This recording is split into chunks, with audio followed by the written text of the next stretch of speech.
Welcome to my channel. Without further ado, let's jump right into it. Story 1. It was a normal weekend. Nothing special. I packed my stuff, threw it in the trunk, and picked a random camping spot a few hours away. Drove out there, set up my tent, got the fire going. Everything was peaceful. Perfect. I even remember laughing to myself thinking, this is the life, man.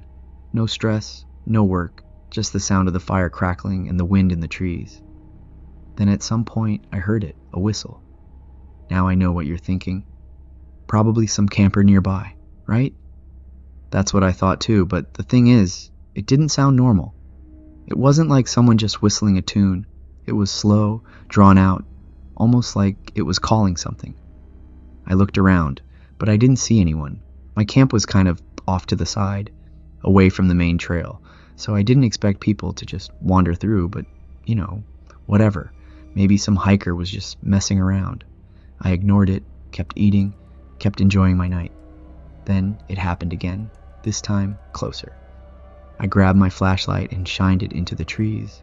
Nothing, just dark, thick woods stretching on forever. I listened for footsteps, twigs snapping, something to tell me where that sound was coming from, but there was nothing.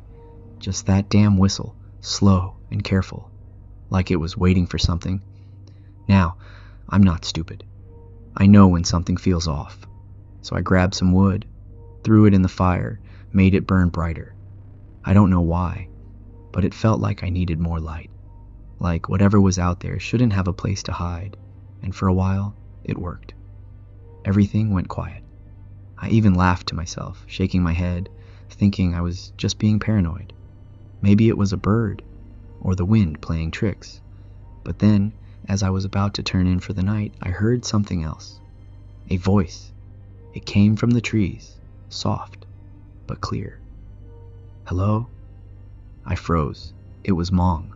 Someone was out there greeting me in my own language, but there was something wrong with the way it sounded. It was slow, too slow. I swallowed hard, shining my flashlight again. Who's there? I called. Silence.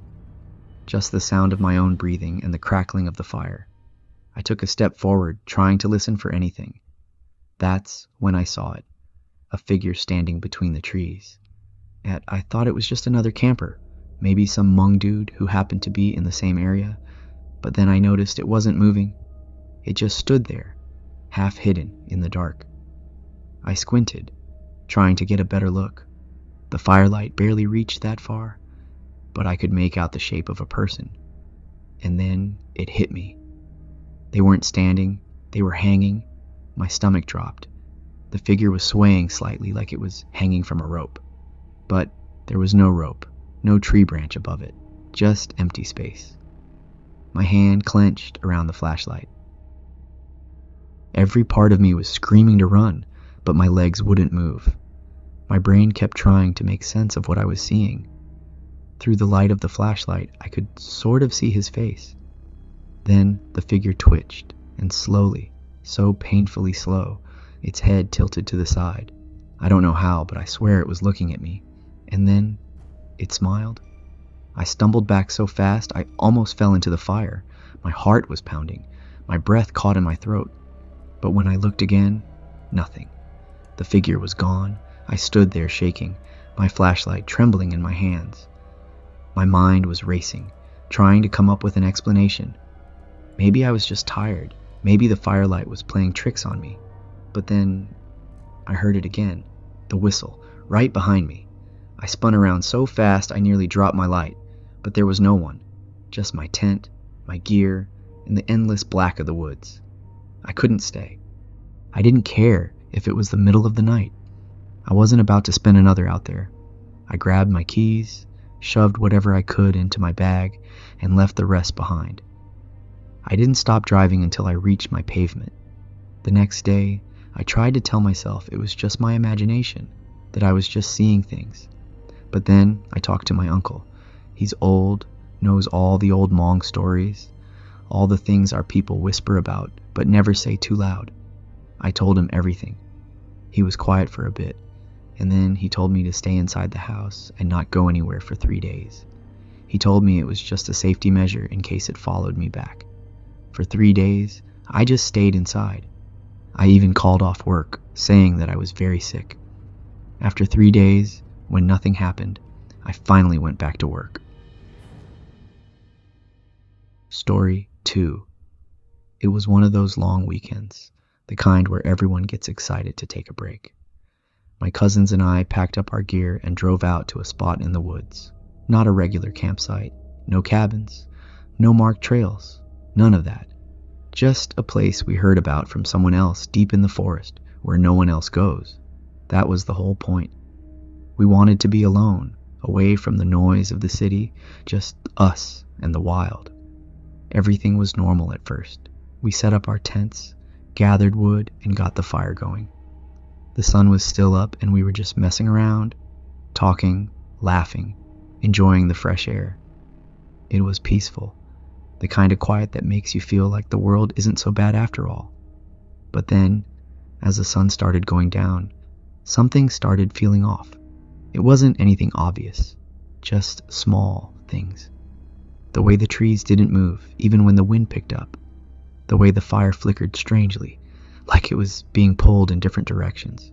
The way the sounds of the forest, bugs, birds, little animals rustling in the leaves, just started fading until all that was left was silence. That kind of silence is never a good thing. I tried to ignore it. We all did. Someone pulled out a speaker, started playing music, trying to shake off the weird feeling, and for a while it worked. We cooked, we ate, we drank, we told dumb stories. It was fun. The fire crackled, the air got colder, and we settled into that comfortable, sleepy haze that comes after a good meal. Then, right when we were about to turn in for the night, we heard it. A voice. It was soft, almost too quiet to notice at just a whisper, but as soon as I heard it, my whole body went cold. The voice wasn't speaking English. It wasn't even speaking in full words, just broken pieces of something old, something familiar, but not the way it sounded. Too stretched out, too slow. It made my skin crawl. My cousin Sam looked at me. "Did you hear that?" I nodded. The others heard it too. We turned off the music, strained our ears, trying to catch it again. For a long moment, there was nothing. Just the fire crackling, the wind moving through the trees. Then from the darkness beyond our campsite, the voice came again, closer. None of us spoke. None of us moved. The fire flickered. The shadows shifted. Then the voice called out again. This time, clearer. It said my name. I don't know how to explain the feeling that hit me. It was like something cold had reached into my chest and squeezed. I wanted to say it was some kind of joke that one of my cousins was messing with me, but I could see it in their faces. The fear, the way their eyes darted to the dark, searching. They weren't playing around. The voice said my name again. It sounded closer, too close. That was when we saw it. At the edge of the firelight, just beyond where the trees started, there was something standing there, and it looked like a person. It was tall with long hair that hung over its face. It just stood there, not moving, not breathing, just standing too still in a way that no normal person should. One of my cousins, B, called out, "Hey, who's there?" No answer. Then it moved, and then, in the dim light of the fire, we saw its face. It wasn't a person. It looked like one, but it wasn't. There's no word to describe it. The thing standing there just felt so different from a person.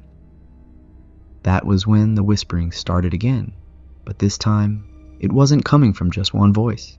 It was coming from all around us. We couldn't stay. We knew we couldn't stay, but none of us wanted to be there to move because somehow we all had the same terrible thought. If we move, it'll move too. The fire flickered again, and in that split second of darkness, it wasn't standing in the same place anymore. It was closer. That was all it took. Sam grabbed the flashlight, pointed it right at the thing, and in that, it was gone. Just gone, like it had never been there at all. But the whispering was still there, all around us. We grabbed what we could and ran. Didn't pack up, didn't care, just ran. We left everything, the tents, the food, all of it. I don't even remember how we made it back to the car.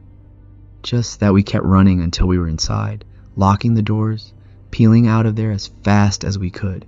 No one talked the whole drive back. The next day, we tried to laugh it off, said we were just drunk, just seeing things, just freaking ourselves out. We made dumb excuses. Maybe it was a homeless person. Maybe it was a trick of the light. Maybe we were just tired. But deep down, we all knew the truth. That thing wasn't human. And whatever it was, it knew our names. A few weeks later, one of my cousins got sick. Then another. Nothing serious. Just little things. Fevers, bad dreams, waking up in the middle of the night feeling like someone was standing over them. Then, one by one, they all started having the same dream. A dream where they were back at the campsite and the thing was still there, closer, smiling, waiting. It took us a long time to go back to normal before we can go on our lives without feeling like someone is always watching us. Thank you for listening to this video. I'll see you in the next one.